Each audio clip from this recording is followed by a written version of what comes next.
Pessoal, chegou a hora de nós falarmos sobre indisciplina. Tá? Bem, esse é um tema que assombra pais, professores, gestores. É muito comum nós pensarmos assim, se o aluno não vai bem na escola é porque esse aluno é indisciplinado. Tá? Óbvio que não é a única causa da não aprendizagem, mas é muito comum nós pensarmos dessa forma. Agora, meu ponto de partida é o seguinte, o que é indisciplina? Será que a gente consegue dar um conceito para a indisciplina? Eu acho muito difícil, porque não existe, na verdade, um conceito que seja uniforme, universal e estático.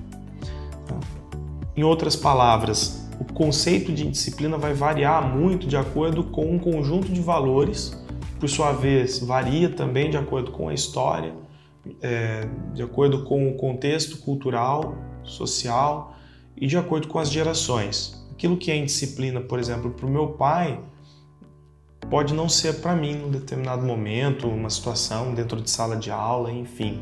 Porque meu pai é de outra geração, ele é mais conservador nesse aspecto, enfim. Então é muito difícil conceituarmos indisciplina.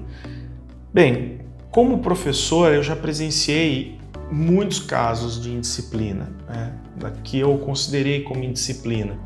Mas eu acho que a gente precisa olhar isso de uma forma com cautela, que por sinal vai ser a mensagem final desse texto também, eu já adianto. Como assim, Vinícius? Muitas vezes, aquele aluno que estava ali atrapalhando a aula, sendo mais brincalhão, indo contra o fluxo de trabalho dos alunos, de repente falando demais, enfim, esse aluno era um aluno carente. Então a gente entende o quê? Que quando o aluno age de uma forma inadequada dentro de sala de aula, quando ele quer se aparecer, na verdade ele está mostrando, olha, eu sou uma pessoa que não estou sendo acolhida, eu tenho algumas carências, falta apoio, falta orientação. Então é papel do professor observar isso. É importante nós observarmos isso para que a gente não entenda assim, esse aluno é ruim. Não, ele não é ruim, ele simplesmente está emocionalmente desequilibrado.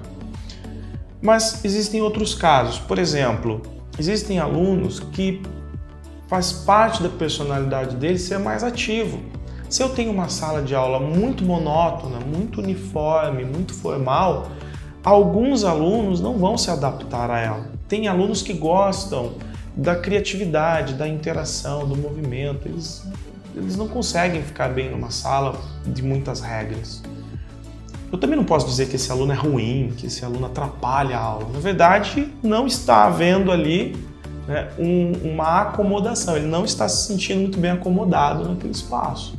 Eu não posso julgar o aluno pelo aspecto moral por isso. O professor Mário Sérgio Cortella traz um exemplo bem interessante. Ele vai dizer o seguinte, que aqueles alunos que moram em áreas mais periféricas, às vezes em áreas de cortiços, eles precisam falar mais alto para serem ouvidos, porque são áreas com muitos ruídos, lugares barulhentos, enfim. Então ele desenvolve esse comportamento.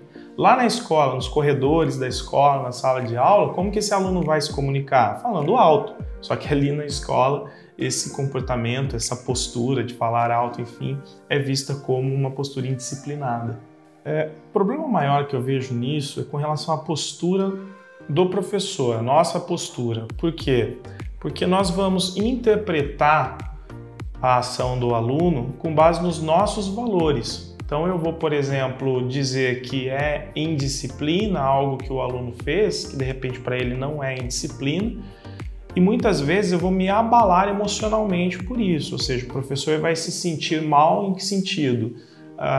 Esse aluno está me desrespeitando. Às vezes o aluno não tem intenção de desrespeitar o professor. Eu vou dizer, esse aluno não me valoriza. Às vezes a ação do aluno não é com a intenção de desvalorizar o professor. Em outras palavras, eu e um amigo meu, a gente costuma dizer o seguinte, o professor morde a chumbada, ou seja, qualquer coisa que o aluno faz, ele reage imediatamente e ele, professor, ou eu, isso pode acontecer comigo também, nós professores nos desequilibramos emocionalmente e aquilo que era para ser administrado com naturalidade dentro da sala de aula acaba gerando conflitos e uma espécie de guerra fria, Ou seja, por mais que o conflito não exista, o professor fique incomodado com certos comportamentos dos alunos, aquilo vai contagiando a sala de forma negativa.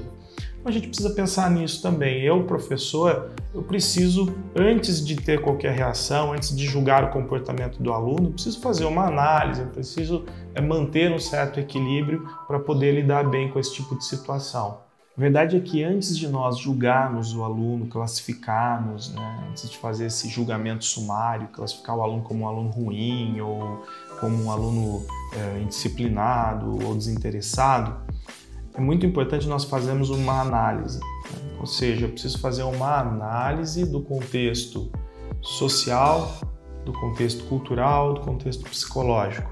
Eu preciso olhar para esse aluno e tentar entender o que, na verdade, está motivando a ação dele. Aí já começa a ficar um pouco mais complexa a ação do professor, porque agora eu não estou mais centrado na regra, na ordem simplesmente. Eu estou centrado agora na conduta do aluno. E eu me transformo em um outro professor. Em vez de ser o professor regulador, eu me transformo no professor mediador, naquele que vai ajudar na relação entre o aluno e a regra. Ou seja, esse aluno está descumprindo essa regra. Tudo bem, eu olho para ele para entender por que ele descumpre essa regra.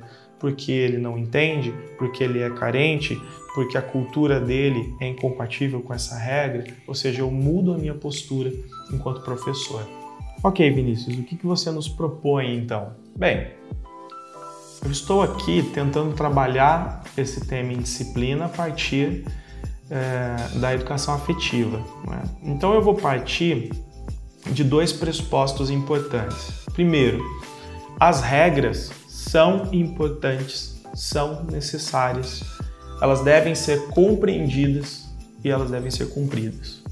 Muito difícil nós falarmos em vida social, em organização institucional sem regras. Então, em nenhum momento aqui nós podemos entender o seguinte: então a regra ela pode ser relativizada, descumprida, de forma alguma.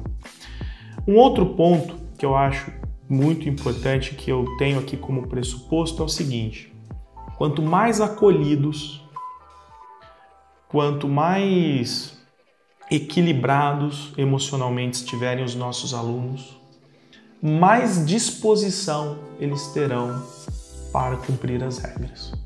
Tanto para compreender as regras, quanto para cumpri-las.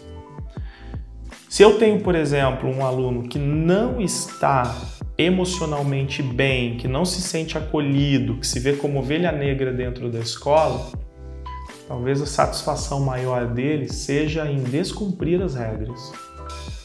Eu faço com que esse aluno seja ainda mais indisciplinado. Mas se eu conseguir me aproximar desse aluno e acolhê-lo e ajudá-lo a se equilibrar emocionalmente, tudo muda. Aumenta a disposição desse aluno, então, para compreender, cumprir as regras, inclusive para receber feedbacks, reavaliar a própria conduta e até mesmo transformar os próprios comportamentos. Vejam que nesse vídeo eu não quero entrar em áreas mais específicas relacionadas ao desenvolvimento moral do sujeito, à ideia de justiça. Não é esse o propósito do vídeo. Tá? O que eu quero trazer, na verdade, aqui, a palavra que eu defendo, que eu já falei, eu acho que anteriormente para vocês, é a palavra cautela. Simplesmente o seguinte: antes de nós julgarmos o aluno, antes de eu fazer um julgamento sumário e buscar a punição para aquela ação indisciplinada, eu, enquanto professor mediador, preciso analisar, conhecer e entender. Por isso, cautela. Porque ao analisar, conhecer e entender, eu vou ter muito mais condições de tomar a medida adequada, agora não centrado na regra, centrado no professor. Como nos ensina uma estudiosa judaica, Seila Ben-Habib, é importante olhar para o outro concreto.